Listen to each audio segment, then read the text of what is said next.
Today is a really exciting day because I'm published.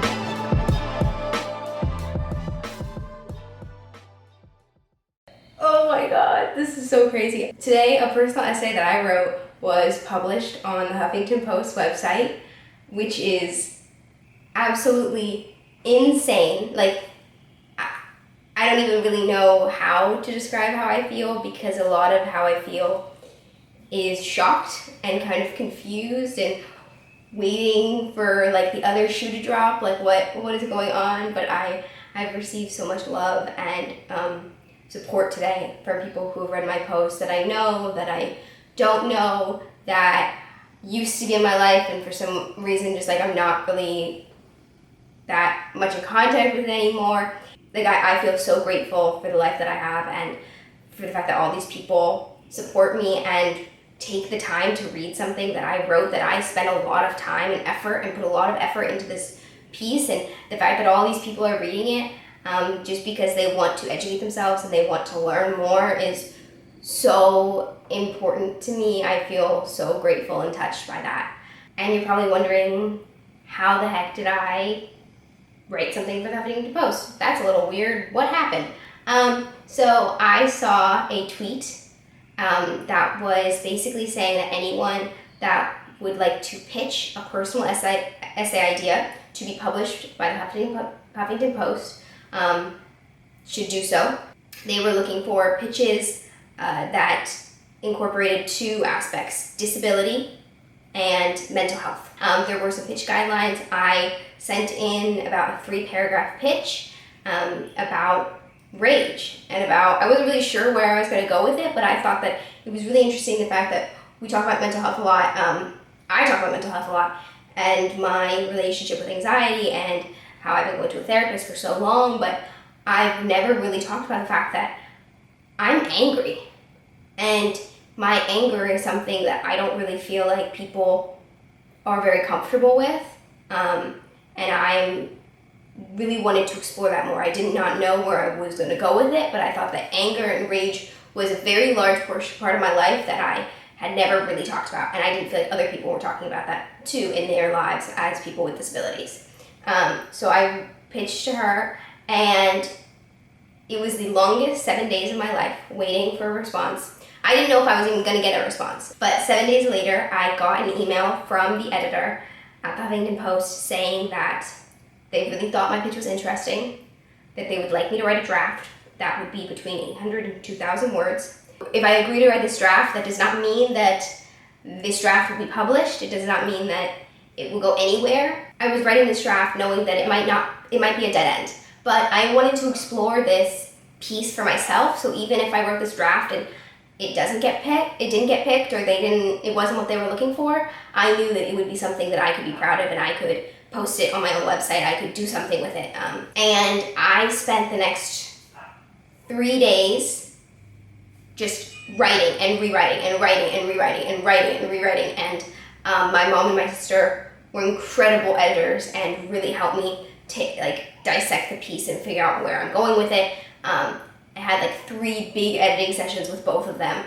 I don't think that the piece would have been chosen by the Huffington Post if I did not have their support in editing it. The draft that I turned in was incredible, was very close to what got published today. There were very minimal changes, and that's really because my mom and my sister,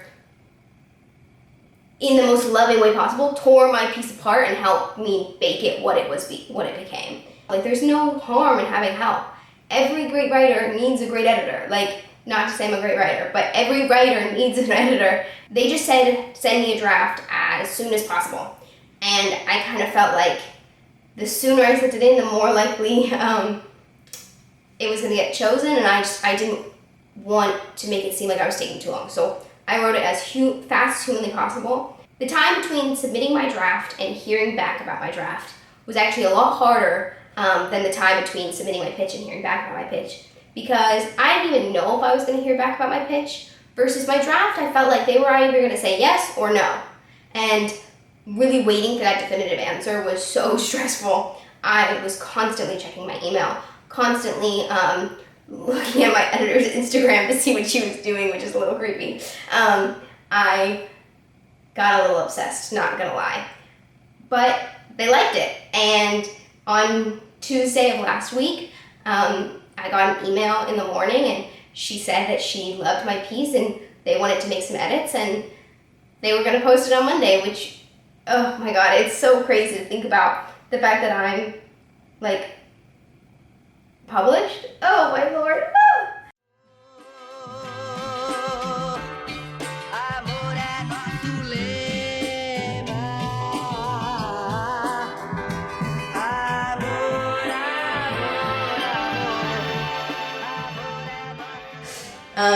So yeah, today's just been really crazy. I have gotten so much support, and it's insane. I don't know, I'm at loss for words, but I've gotten a lot of support. I've also gotten some hate, which is really funny to me. I think if I wanted to read some of the comments, not comments that I've received on my Instagram or anything. Those are all incredibly positive, and honestly, those are the ones that matter, because those are the people that know me and like are supportive because they actually know who I am, and it just matters more. But I've received a lot of hate on the Huffington Post comment section, and I wanted to read some.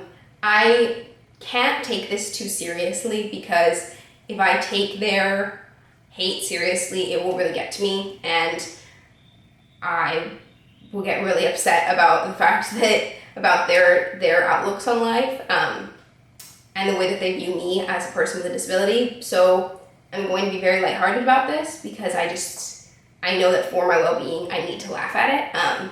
But I don't really find what they're saying all that funny. Just a disclaimer.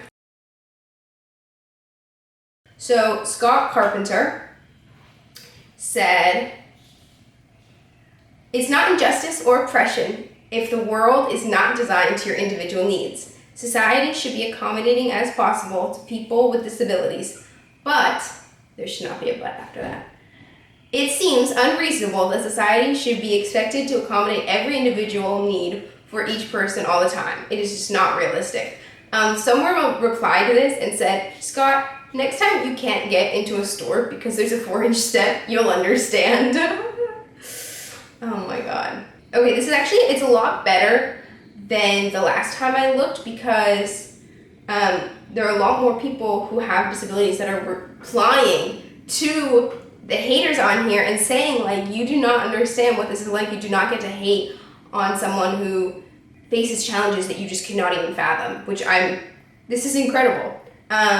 Someone else named Scott, oh wait, this is funny. "The only thing worse than facing life with a disability is facing it with a disability and being hostile and angry all the time." And I love how someone replied and says, ... says the guy with no disability. Shout out to Mark Luando, who really has my back in these comments. "She's compliant," this is from Robert, "she is compliant about people asking if she needs help. What tripe?" Okay, who says tripe? Okay, this is someone says that someone named Kathy, she has a dog photo. "I work with a disabled professor. He appreciates help and does not get angry when people care enough to help him. It is a sign of strength and not anger. People are helpful, so let them help." So I don't think she really understood the article, because I am not angry at people offering to help me. That is, a lot of times I'll ask for help. I do not think getting help is something to be ashamed of, is something to shy away from. I embrace help. I said that earlier about getting this help from my sister and my mom for the article. Like, help is amazing, and being vulnerable and asking for help is also amazing. I'm angry at that society makes me ask for help because so much is not accessible to me. I'm not angry when people offer to help me. I'm angry when people assume that I'm going to explain what a disability is to their son when that's their job as a parent. Guillermo says, I recognize most of the people who write for HuffPo personals need therapy. I mean, that's not true. I'm not ashamed of needing therapy. Therapy is great. And I feel like he has like a negative connotation with therapy here. Like, what's wrong with therapy, man? This woman, that's me, starts out by saying she's angry, lists why she's angry, and then ends saying she dreams of utopia. Essentially, when that will come, she'll stop being angry. I do want to clarify, when he says utopia, I mean equality. I didn't realize those were the same thing. What? She says, this person says, personally, I can see handicapped teenagers reading this piece and ending their lives. That is completely not... I feel like some people are writing these comments but aren't actually reading the article. Hi, future Sylvia here. I just wanted to hop in and give a special shout out to some of the extra commenters who decided to troll after I filmed this video. Aria let me know that you can't use inclusion and diversity to demand entry into the Olympics or a top-tier university or many spaces. Thanks, Aria. I definitely didn't use my disability to get into a top-tier university. I used my accomplishments. So thanks. Robert Hadley. Robert left me more than one comment, so thank you. Just because you disabled doesn't mean we all will include you. Maybe they just don't like you. That is very true. I've been told I have kind of a big personality, so they might not just like me.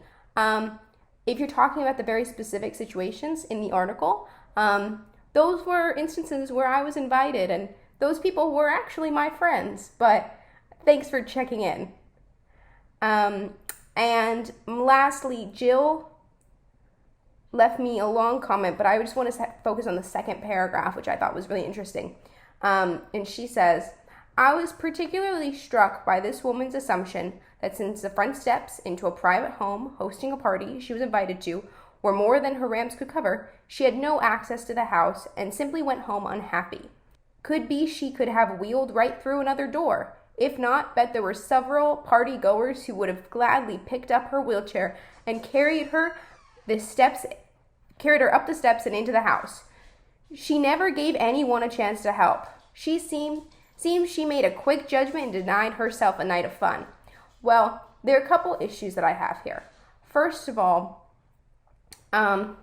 maybe I didn't make this clear in the article, and I'm sorry if I didn't, but there was definitely no other entrance to the house that was accessible. I was trying to go through the most accessible entrance, and once that option was gone, that kind of ended the night.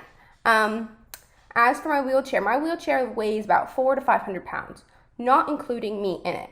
So not only would I not really trust a group of 17-year-olds, 16-year-olds to pick up my wheelchair, something that I'm very protective over because it is a tool to my independence, I wouldn't let them pick up me because that's scary. What if you drop me? Why? I don't want to put my safety in the hands of others. Why should I have to risk my own safety and the safety of my wheelchair in order to go to a party? That seems strange. But I'm really glad that you're so concerned about the amount of fun that I have. Thank you. I want to give a big thank you to all the people that trolled me.